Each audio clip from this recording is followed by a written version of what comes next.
Bisa dilihat? Bisa, Pater. Oke, baik kalau begitu. Saya harus ini tutup.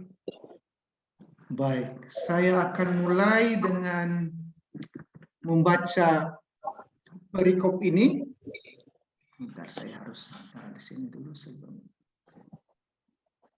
Perikop ini saya akan baca, semoga bisa didengar dengan baik. Waspadalah terhadap nabi-nabi palsu yang datang kepadamu dengan menyamar seperti domba. Tetapi sesungguhnya mereka adalah serigala yang buas. Dari buahnya lah kamu akan mengenal mereka. Dapatkah orang memetik buah anggur dari semak duri atau buah ara dari rumput duri? Demikianlah setiap pohon yang baik menghasilkan buah yang baik. Sedang pohon yang tidak baik menghasilkan buah yang tidak baik. Tidak mungkin pohon yang baik itu menghasilkan buah yang tidak baik. Ataupun pohon yang tidak baik itu menghasilkan buah yang baik. Dan setiap pohon yang tidak menghasilkan buah yang baik pasti ditebang dan dibuang ke dalam api. Jadi dari buahnya lah kamu akan mengenal mereka. Bukan setiap orang yang berseru kepadaku, Tuhan, Tuhan akan masuk ke dalam kerajaan surga. Melainkan dia yang melakukan kehendak Bapakku yang di surga. Pada hari terakhir, banyak orang akan berseru kepadaku, Tuhan, Tuhan, bukankah kami bernubuat demi namamu? Dan mengusir setan demi namamu, dan mengadakan banyak mujizat demi namamu juga. Pada waktu itulah aku akan berterus terang kepada mereka dan berkata, aku tidak pernah mengenal kamu. Enyalah daripadaku, kamu sekalian pembuat kejahatan. Demikianlah sabda Tuhan. Baik, Bapak Ibu, saudara-saudari yang terkasih, para suster, kalau ada romo frater juga, saya memilih perikop ini karena saya pikir sangat bagus untuk boleh saya bagikan kepada kita semua. Di akhir-akhir zaman ini, akhir-akhir waktu ini ada begitu banyak sekali berita, ada begitu banyak sekali ada yang mengganggu suara ini. Ada begitu banyak sekali simpang siur dari berita yang kita dengar, ya. Dan kalau kita tidak bijaksana, kalau kita tidak wise untuk melihat, mengklarifikasi berita yang datang, maka kita bisa terjebak. Waspadalah Yesus dalam Bapak Ibu tahu perikop ini dari mana? Ada yang tahu ini perikop diambil dari mana? Injil siapa ini?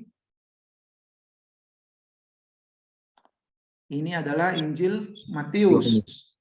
Injil Matius dari khotbah di bukit, ya. Injil Matius setelah itu ini akhir dari khotbah Yesus di atas bukit. Nabi-nabi palsu yang datang kepadamu.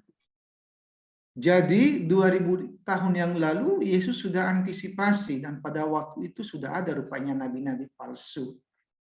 Mungkin boleh kita katakan pada masa Yesus itu nabi-nabi palsu, ajaran-ajaran palsu atau yang mengkhawatirkan Yesus pada saat itu adalah mereka-mereka para imam, para orang Farisi, orang Saduci yang pada saat itu memang memiliki otoritas untuk mengajar. Tetapi kita tahu bahwa Yesus seringkali memiliki masalah dengan orang-orang Farisi, dengan para imam-imam pada saat itu. Karena sebenarnya mereka hanya memanfaatkan jabatan mereka, memanfaatkan otoritas mereka untuk keuntungan pribadi mereka sendiri.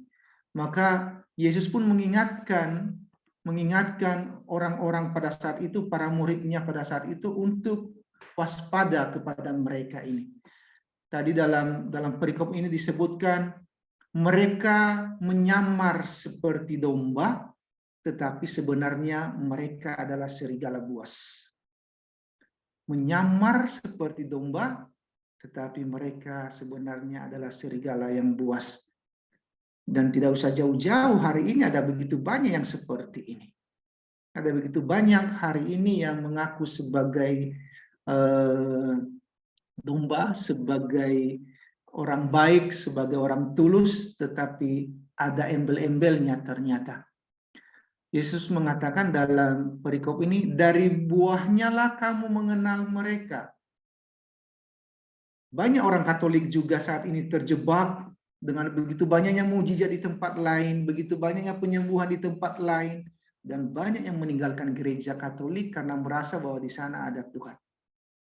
Jangan salah, ini tadi dalam perikop ini tadi sudah disebutkan apa katanya, Tuhan, Tuhan kami telah bernubuat, kami telah mengusir setan, kami telah mengadakan banyak mujizat demi namamu. Tetapi apa kata Yesus tadi? Aku berkata kepadamu, aku tidak pernah mengenalkan. Ya. Jangan berharap bahwa dengan mujizat itu berarti bahwa Tuhan sungguh di situ. Ya, karena jangan salah, yang jahat pun bisa melakukan mujizat. Ya, si jahat pun bisa melakukan sesuatu yang baik. Si jahat itu bisa melakukan sesuatu kelihatan baik, tapi sebenarnya itu tidak, itu ada motivasi yang lain. Dari buahnya lah kamu akan melihat mereka. Ya, tidak mungkin pohon yang tidak baik menghasilkan buah yang baik, tidak mungkin kata Injil pada hari ini. Maka ini menjadi peringatan kepada kita, Bapak Ibu, saudara-saudari yang terkasih, terutama dalam komunitas Love, Pray, Family. Untuk hati-hati dengan mereka-mereka seperti ini. Dan satu hal lagi, jangan mereka-mereka, siapa tahu pun kita bisa juga menjadi domba-domba yang menyamar tadi. Padahal sebenarnya kita serigala, kita menyamar seperti domba.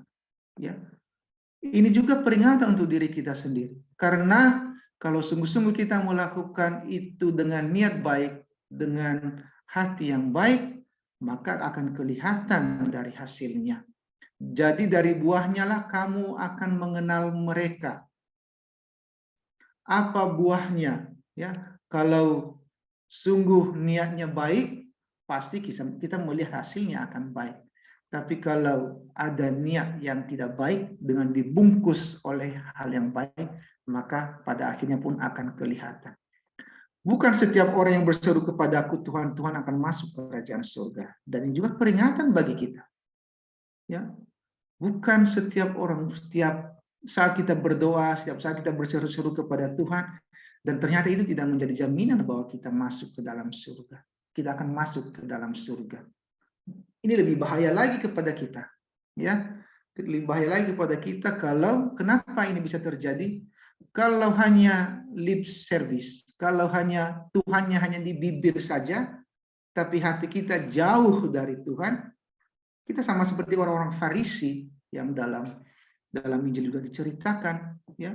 Mereka berdoa, mereka ada memakai jubah besar-besar, tetapi sebenarnya hati mereka jauh dari Tuhan. Mereka hanya ingin supaya dihormati, ingin supaya diberi penghargaan.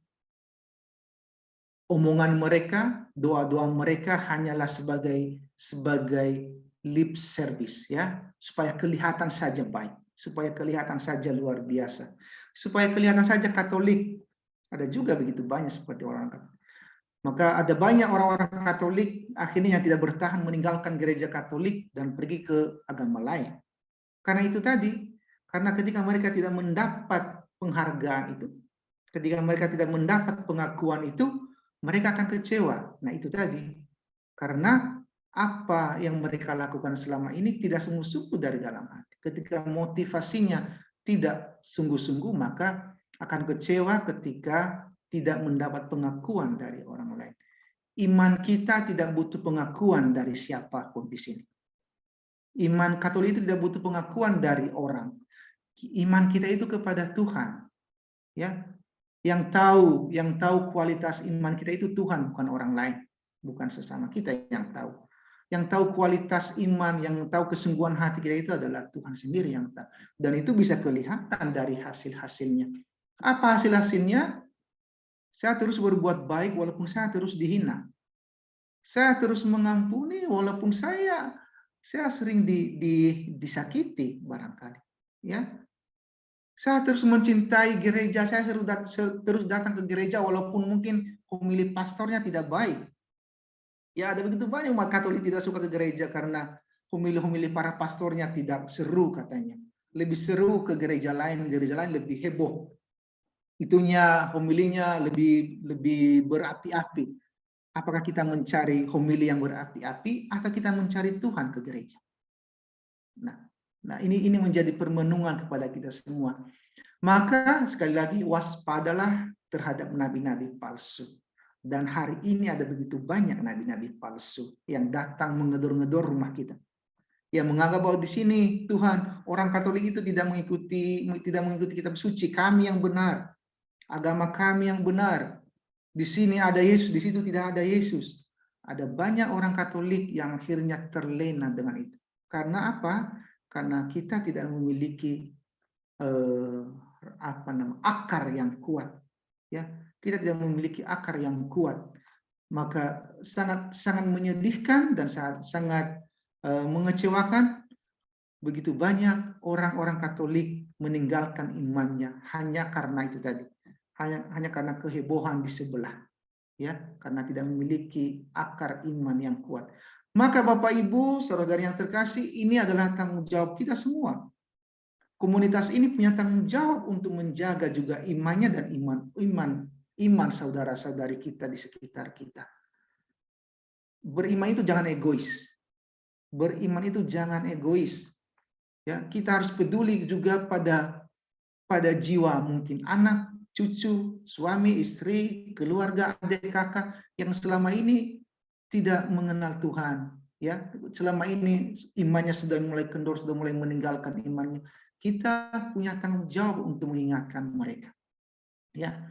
Kita jangan menjadi nabi-nabi palsu kepada mereka. Justru kita harus menjadi orang yang sungguh-sungguh karena kita peduli pada keselamatan jiwa. Karena kalau peduli tadi kita sebelum kita pengajaran ini kita berdoa untuk jiwa-jiwa di hari penyucian. Itu juga salah satu bukti bahwa kita cinta pada saudara-saudari kita seiman. Kita cinta bukan hanya seiman kepada siapapun, setiap orang. Kita ingin semua orang itu diselamatkan. Ya, kita mau supaya semua orang diselamatkan. Maka saya percaya bahwa melalui komunitas ini ada begitu banyak jiwa-jiwa diselamatkan melalui doa Bapak Ibu semua yang dilakukan setiap hari. Ya, ini luar biasa sekali dan ini harus diteruskan dan harus dilanjutkan. Baik, tadi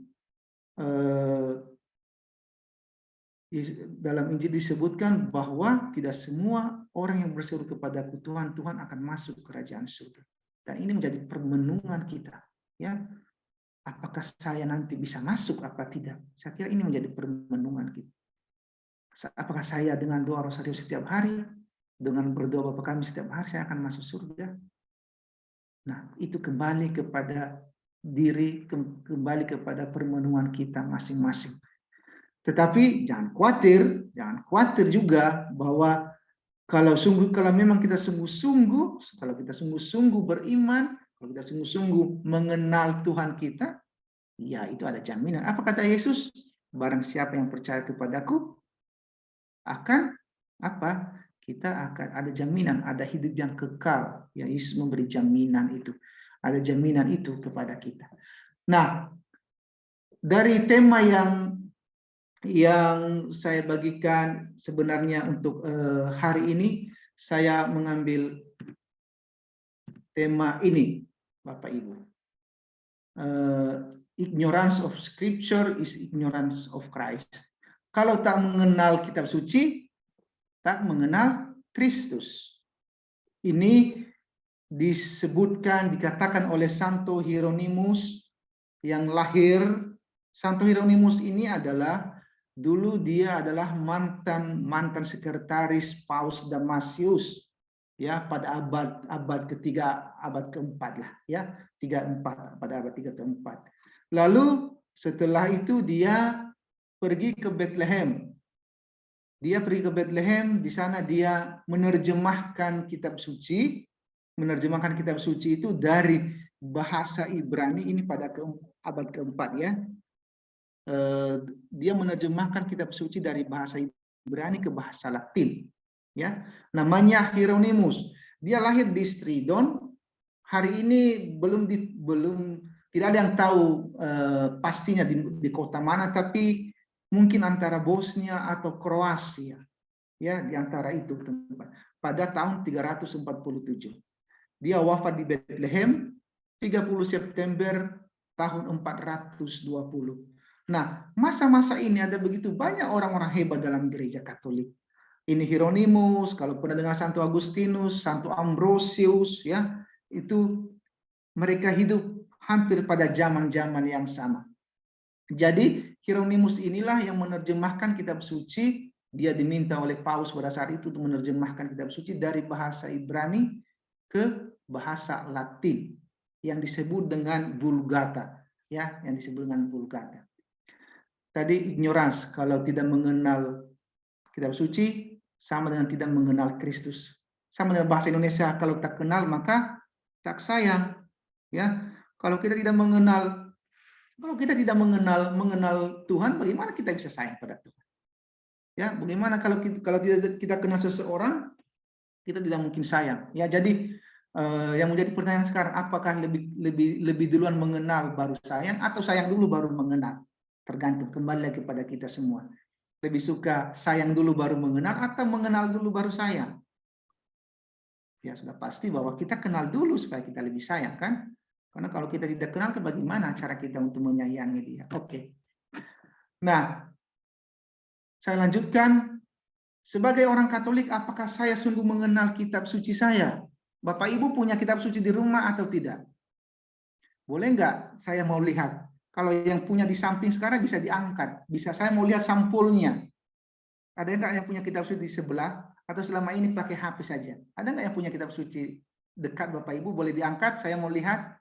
Saya mau lihat ininya. Saya mau lihat sampul-sampulnya. Seperti apa sampulnya? Ini Romo, Oke. videonya. Nah, oke. Tidak Karena saat ini Bapak Ibu ada begitu banyak kitab suci yang tersebar yang kita punya, yang sebenarnya itu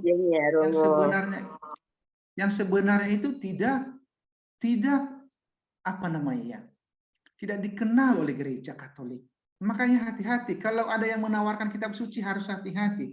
Apalagi saat ini saksi Yehova itu begitu getolnya menyebarkan kitab suci yang mana terjemahannya diterjemahkan menurut keinginan mereka. Maka saya mau katakan bahwa kalau membeli kitab suci harus ada imprimaturnya uskup. Ya, saya kasih contoh ya, Bapak Ibu bisa dilihat ya. Ini ya.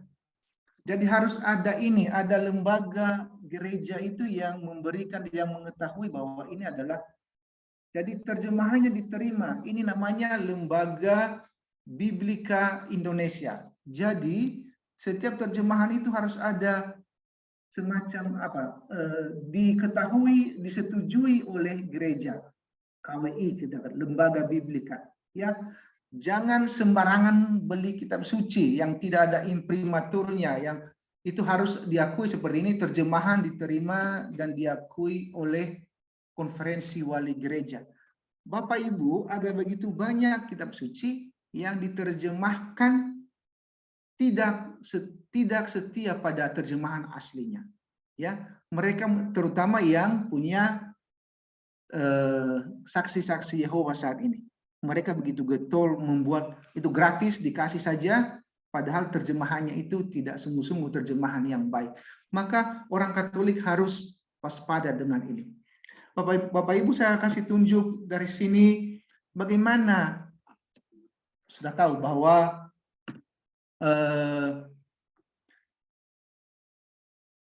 kitab suci itu kan ada Perjanjian Lama itu bahasa aslinya adalah bahasa Ibrani atau bahasa Aramaik. Ya, kalau saya kasih tunjuk contohnya, Bapak Ibu, inilah contoh kitab suci Perjanjian Lama dalam bahasa Ibrani. Begini tulisannya. Bisa dilihat ya. Begini contohnya. Ini namanya bahasa Ibrani. Kalau bahasa Perjanjian Baru itu bahasa Yunani. Saya kasih contohnya seperti ini tulisannya. Bahasa Yunani. Nah, jadi kalau selama ini ada yang mengatakan bahwa Alkitab orang Katolik itu palsu, itu bohong. Ya. Kita ada tulisan itu, ada bahasa aslinya masih ada sampai hari ini. Ya, ada begitu banyak. Oke, saya kasih contoh ya. Perjanjian Lama itu memang sudah berumur sekitar, boleh kita katakan 2000, ada yang 2500 tahun. Ya. Sementara ada juga yang 1800 tahun teks aslinya. Memang teks-teks aslinya itu disimpan di beberapa museum sampai hari ini. Dan Bapak Ibu tahu, khusus Perjanjian Baru saja, kita itu punya sekitar 5.000 manuskrip, ya, 5.000 teks-teks asli yang sudah berumur 1800 tahun, 1700 tahun, itu disimpan. Di Vatikan sendiri itu disimpan, ya, satu gulungan kitab perjanjian Baru. Sementara kalau Perjanjian Lama, kita tahu Perjanjian Lama itu diimani ada 3, boleh kita katakan ada 3 agama yang mengimani Perjanjian Lama. Yang pertama adalah orang Yahudi percaya pada Perjanjian Lama. Perjanjian Lama orang Yahudi itu mereka hanya menerima 24 kitab saja, Perjanjian Lama. Sementara Protestan hanya menerima 39 kitab saja. Sementara bagi orang Katolik, Perjanjian Lama itu ada 46 kitab. Ya. Orang Katolik, Perjanjian Lama itu ada 46 kitab, sementara Perjanjian Baru ada 27. Menarik. Kenapa Yahudi hanya punya 24 kitab? Protestan hanya 39, Katolik 46. Kenapa Protestan hanya 39? Ada yang tahu kenapa? Kenapa orang Protestan hanya menerima 39? Pasti ada yang tahu. Karena mereka tidak menerima Deuterokanonika. Deuterokanonika pasti Bapak Ibu juga sudah tahu kan? Apa itu Deuterokanonika? Nanti kita akan bahas tentang itu. Oke, kita kembali dulu ke Alkitab. Alkitab itu artinya kumpulan buku-buku, kumpulan kitab. Ya, dalam bahasa Italianya disebut Biblia atau bahasa Inggrisnya Bible. Kita sebut Sabda Allah, ya, Sabda Allah. Dalam bahasa Italianya disebut Parola di Dio. Ada bahasa kerennya lagi, bahasa Yunani-nya katanya logos ya, logos atau dabar.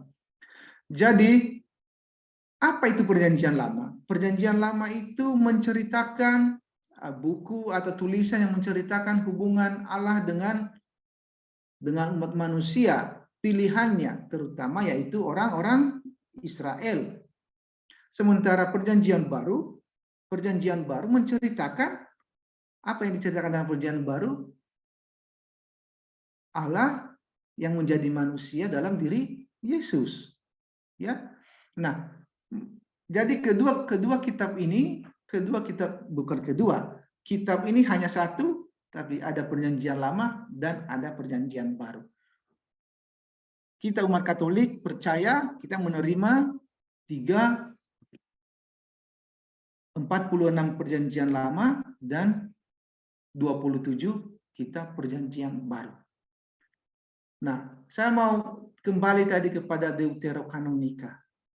Ini banyak orang-orang Katolik juga yang merasa malu untuk menjelaskan ini. Deuterokanonika itu apa sih? Kenapa sih orang-orang Protestan selalu selalu mengatakan dan bahkan dalam sangat disayangkan sekali bahwa memang yang pertama-tama menerjemahkan kitab suci dalam bahasa Indonesia itu adalah agama Protestan.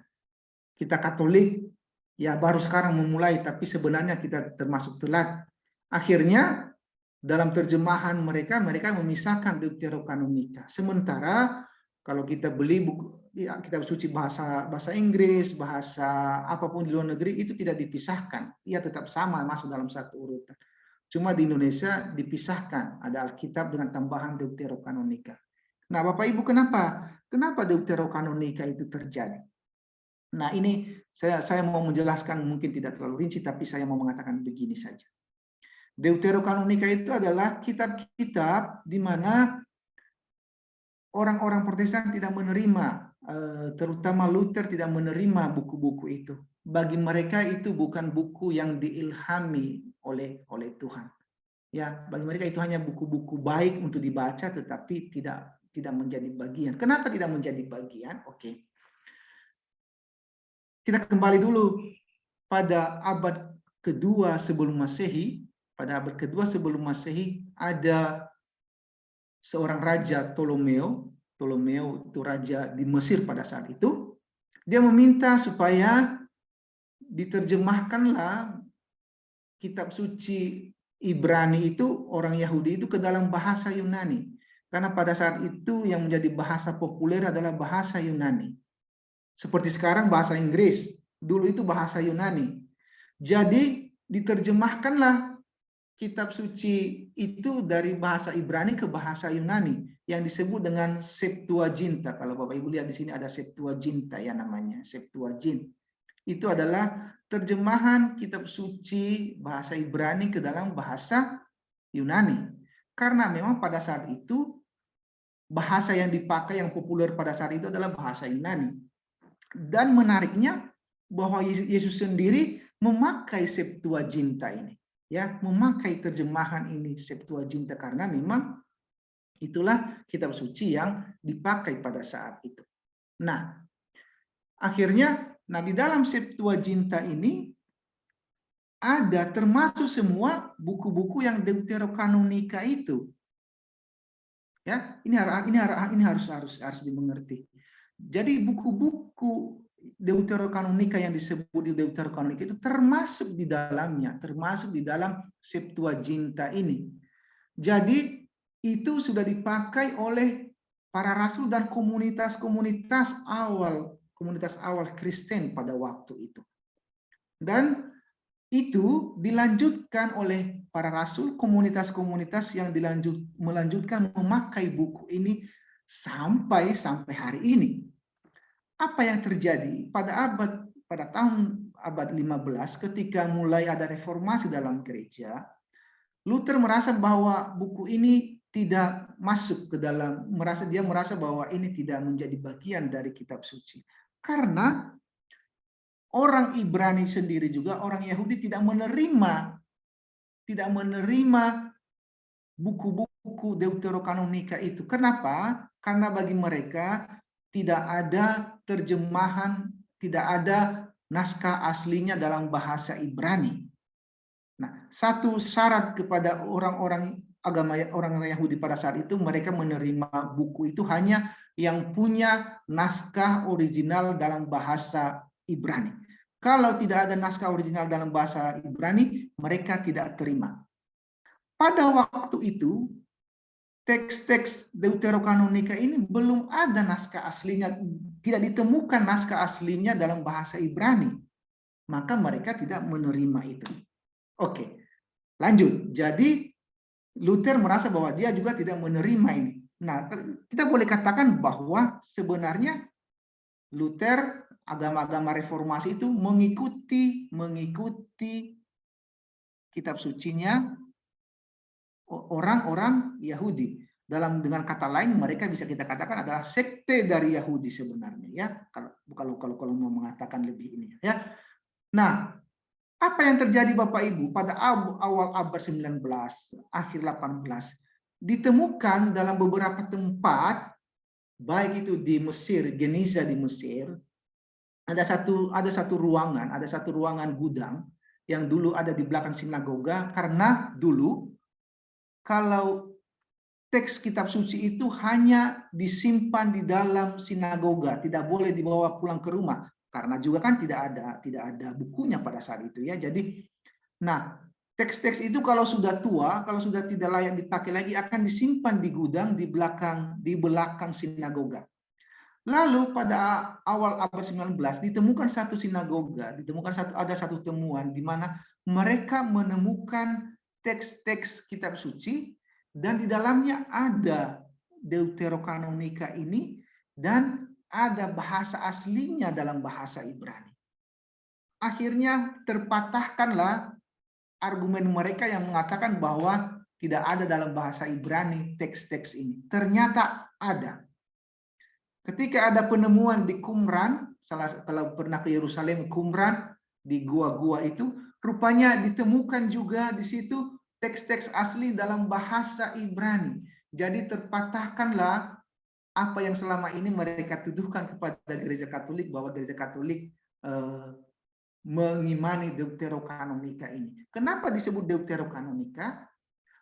Buku ini sebenarnya sudah dipakai dari abad-abad awal. Cuma karena diperbincangkan pada saat itu, diberi lagi satu konfirmasi yang kedua, yaitu pada tahun 1500-an dalam Konsili Trente. Dalam konsili itu ditegaskan lagi bahwa buku ini kami terima, kitab ini diterima sebagai kitab masuk dalam kitab suci. Jadi Bapak Ibu tidak usah khawatir kalau mereka mengatakan Deuterokanonika itu tidak asli. Itu bohong. Ternyata pada abad 19 ada penemuan-penemuan baik itu di gua di Qumran dan di Mesir, ternyata teks-teksnya ada dalam bahasa Ibrani juga.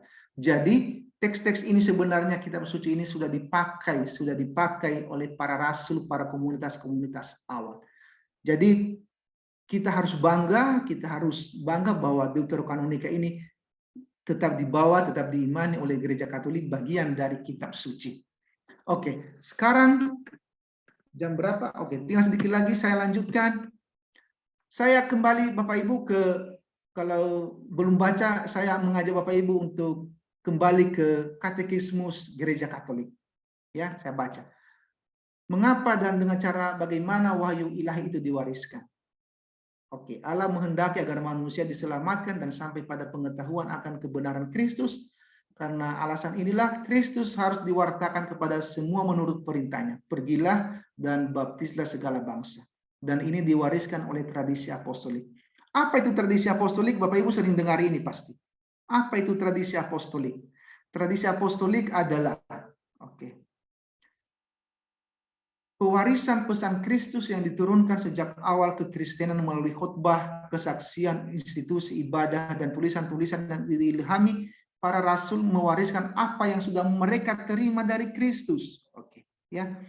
Makanya dalam syahadat kita, aku percaya akan gereja Katolik yang kudus, ya, apostolik, ya. Apa itu apostolik? Bahwa gereja Katolik itu adalah gereja di mana dari Kristus sendiri, para rasul dan pengganti-pengganti para rasul sampai hari ini, ya. Jadi ada kesinambungan. Saya lanjutkan. Para rasul mewariskan apa yang sudah mereka terima dari Kristus dan belajar dari Roh Kudus, kemudian terus berlanjut kepada pengganti-pengganti mereka, para uskup, dan melalui mereka kepada semua generasi sampai akhir dunia. Bagaimana terjadinya tradisi apostolik? Tradisi apostolik terjadi dalam dua cara, melalui pewarisan langsung sabda Allah yang disebut dengan tradisi, dan melalui kitab suci yang merupakan pewartaan keselamatan yang sama dalam bentuk tulisan. Apa hubungan antara tradisi dan kitab suci? Tradisi dan kitab suci berhubungan erat dan saling melengkapi, masing-masing menghadirkan misteri Kristus dan berbuah di dalam gereja. Kedua hal ini mengalir dari satu sumber ilahi yang sama, dan bersama-sama membentuk khasanah iman yang suci, dan dari sinilah gereja mendapatkan kepastian tentang wahyu. Kepada siapa iman ini dipercayakan? Nah, ini penting. Para rasul mempercayakan khasanah iman ini kepada seluruh gereja. Berkat makna iman yang dikodrati inilah umat Allah secara keseluruhan dengan bimbingan Roh Kudus dan dituntun oleh kuasa mengajar gereja tidak pernah berhenti untuk menerima, meresapkan lebih dalam, dan menghayati anugerah wahyu ilahi ini secara lebih penuh. Kepada siapa diberikan tugas untuk menafsirkan khasanah iman ini secara autentik? Siapa yang diberikan tugas untuk menafsirkan kitab suci? Nah, ini penting Bapak Ibu. Tugas untuk memberikan tafsir autentik terhadap khasanah iman dipercayakan kepada otoritas kuasa mengajar gereja, yaitu pengganti Petrus, uskup Roma, dan para uskup yang ada di dalam kesatuan dengannya. Dalam pelayanan sabda Allah, pengajaran resmi ini mempunyai karisma kebenaran, dan kepadanya juga diberi tugas untuk merumuskan dogma yang merumuskan rumusan kebenaran yang terdapat dalam wahyu ilahi. Otoritas pengajaran resmi ini juga diperluas pada kebenaran-kebenaran lain yang mempunyai hubungan erat dengan wahyu. Bapak Ibu, ini penting bagi kita semua ya, karena selama ini ada begitu banyak umat yang mengatakan, "Pastor, saya baca kitab suci tapi saya tidak mengerti, saya tidak memahami." Maka Bapak Ibu harus mengenal pastor parokinya. Para imam itu diberi otoritas untuk mengajar. Ya, memang tidak semua orang bisa menafsirkan kitab suci. Ini penting untuk diingat. Kenapa? Karena kitab suci itu ditulis 2000 tahun yang lalu, lebih dari 2000 tahun yang lalu. Ditulis dalam satu budaya, dalam satu tradisi yang pada saat itu, dalam bahasa pada saat itu. Kita tidak harus mengetahui bagaimana cara hidup orang pada saat itu, bagaimana budaya mereka. Saya ambil contoh lah, saya tidak usah jauh-jauh. Dalam doa Bapa kami, dalam bahasa Indonesia diterjemahkan, berilah kami rezeki pada hari ini. Sementara dalam teks aslinya bukan rezeki, dikatakan berilah kami roti pada hari ini. Ini contoh yang sederhana. Jadi harus mengetahui ada begitu banyak yang harus diperhatikan. Saya katakan bahasanya, tradisinya, budayanya, siapa yang menulisnya. Maka mereka-mereka yang diberikan, yang harus belajar, mereka yang diberikan otoritas, terutama para imam, para uskup, dan orang-orang yang tertentu yang memang mereka belajar tentang itu. Bukan baca langsung bisa tahu. Karena sekali lagi, ini teks yang sudah lama, sudah berabad-abad, sudah berumur lama. Jadi harus diterjemahkan, ditafsirkan oleh orang-orang yang punya kompetens. Ya, maka Bapak Ibu boleh membaca, kalau membaca boleh mencoba memahami, tapi lebih bagusnya selalu konsultasi kepada para pastor. Harus kenal para pastor di mana paroki Bapak Ibu. Harus kenal orang-orang yang punya potensi, yang punya kompetensi untuk bisa menafsirkan, untuk bisa menjelaskan tentang isi-isi dari kitab suci itu. Oke. Lalu apa hubungan antara kitab suci, tradisi, dan kuasa mengajar? Kenapa tiga hal ini penting dalam iman kita? Ya, orang Katolik kalau dikatakan apa saja yang menjadi pilar, apa saja yang menjadi sumber dari iman Katolik, ada tiga, bukan hanya kitab suci. Kalau agama lain mereka bilang hanya kitab suci, tidak. Kita mengatakan ada tiga, ada kitab suci, ada tradisi, dan ada kuasa mengajar. Tetapi ketiga hal ini adalah satu, tidak bisa dipisahkan. Ya, baik itu kitab suci, baik tradisi, dan kuasa mengajar itu satu kesatuan yang tak dapat dipisahkan. Kenapa tidak dapat dipisahkan? Oke, saya kasih contoh. Kapan kitab suci itu ditulis? Siapa yang menulisnya? Siapa yang punya otoritas untuk menetapkan bahwa itu kitab suci? Nah, tiga hal ini ada hanya satu kesatuan. Kitab suci itu ditulis oleh para rasul, ada rasul yang menulisnya. Tetapi apakah duluan kitab suci atau duluan tradisi? Nah, harus kita tahu karena kitab suci itu ditulis setelah para rasulnya sudah meninggal, bahkan setelah Yesus sudah tidak ada. Jadi yang ada dulu itu tradisi lisan. Jadi dulu pengajaran ya disampaikan melalui mulut. Tapi ketika para rasul sudah mulai mau meninggal, sudah mau habis masa mereka, lalu mulai ada yang menulis. Karena apa? Mereka merasa nanti kalau tidak ada yang menulis ini, siapa yang akan meneruskan? Nah, jadi ada tradisi lisan, ini namanya tradisi suci, yang disebut tradisi suci. Lalu siapa yang memberikan otoritas untuk mengatakan bahwa ini kitab suci, ini bukan kitab suci? Itu adalah gereja sendiri. Para uskup diberi otoritas. Bayangkan kalau semua orang, kalau tidak ada otoritas yang diberi itu, semua orang bisa mengatakan buku apapun jadi kitab suci. Ya, kita jangan lupa bahwa Yesus ketika dia memilih Petrus, apa katanya? Petrus, di atas batu karang ini aku akan mendirikan gereja. Dan alam maut pun tidak akan mampu untuk menghancurkannya. Jadi Petrus sebagai pengganti Yesus, sebagai paus yang pertama dalam gereja Katolik. Ya, jadi para rasul itu, pengganti para rasul itu adalah para uskup. Ya, para uskup, dan itu secara berkesinambungan sampai hari ini, dan ini harus menjadi kebanggaan kita sebagai orang Katolik. Ya, maka kalau Anda sudah orang Katolik, tiba-tiba ada gereja lain menawarkan, ada sekte lain menawarkan Anda untuk meninggalkan Katolik, saya boleh katakan itu bodoh. Ya, kalau kamu sudah di jalan yang benar, sudah di jalan yang benar, kenapa kamu menyangkal kebenaran yang sudah kamu terima? Ya, jadi apa hubungan antara kitab suci? Tadi saya katakan kitab suci, tradisi, dan kuasa mengajar. Kitab suci, tradisi, dan kuasa mengajar berhubungan erat satu sama lain, sedemikian sehingga yang satu tidak dapat ada tanpa yang lain. Ini katekismus gereja Katolik ya.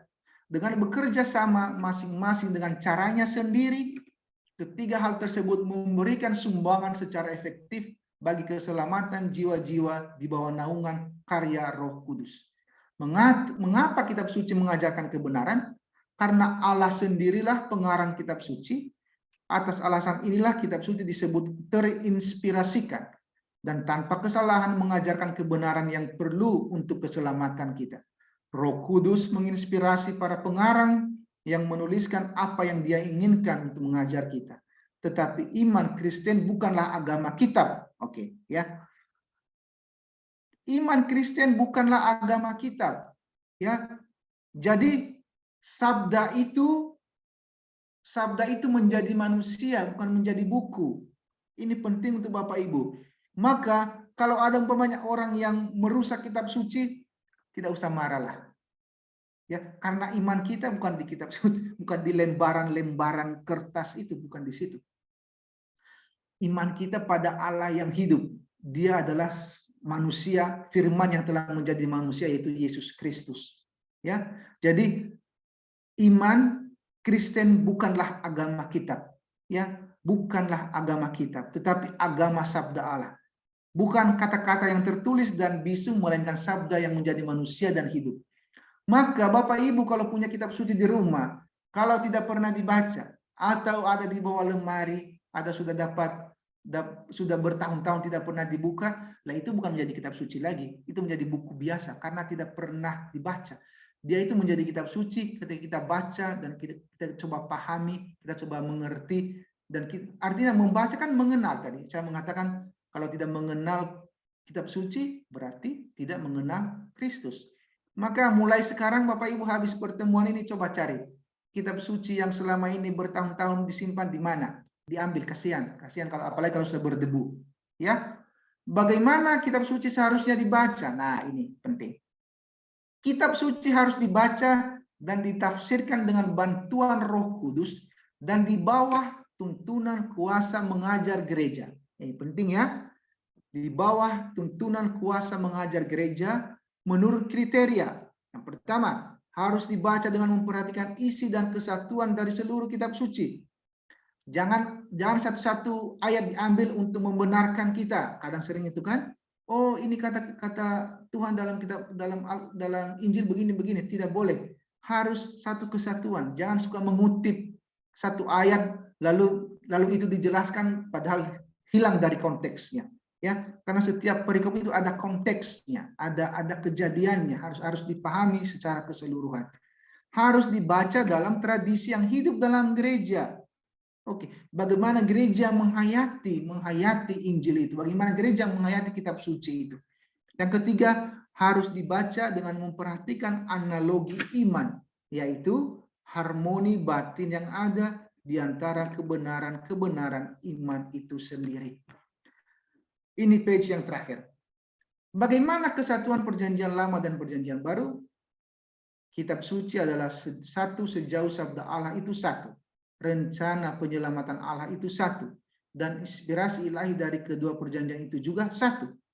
Perjanjian lama mempersiapkan yang baru dan perjanjian baru menyempurnakan yang lama. keduanya saling menerangkan satu sama lain. Jadi tidak ada yang mengatakan saya lebih suka perjanjian baru daripada perjanjian lama atau sebaliknya, tidak. Itu adalah satu kesatuan, ya, saling menyempurnakan, saling menerangkan satu sama lain, ya. Lalu apa peranan kitab suci di dalam kehidupan gereja? Kitab suci memberikan dukungan dan kekuatan bagi kehidupan gereja. Bagi putra-putri gereja, kitab suci merupakan suatu peneguhan iman, makanan jiwa dan sumber hidup spiritual. Kitab suci adalah jiwa teologi dan khotbah pastoral. Para pemazmur berkata bahwa kitab suci itu, kitab suci pelita bagi kakiku dan cahaya bagi langkahku. Karena itu, gereja menganjurkan semua umat beriman untuk sering membaca kitab suci, karena, saya ulangi, karena tidak mengenal kitab suci berarti tidak mengenal Kristus. Sekali lagi, tidak mengenal kitab suci berarti tidak mengenal Kristus. Jadi saya cukupkan sampai di sini, Bapak Ibu. Nanti kalau ada pertanyaan setelah ini, kita boleh lanjutkan lagi. Saya kembalikan kepada Ibu Yanti. Terima kasih. Terima kasih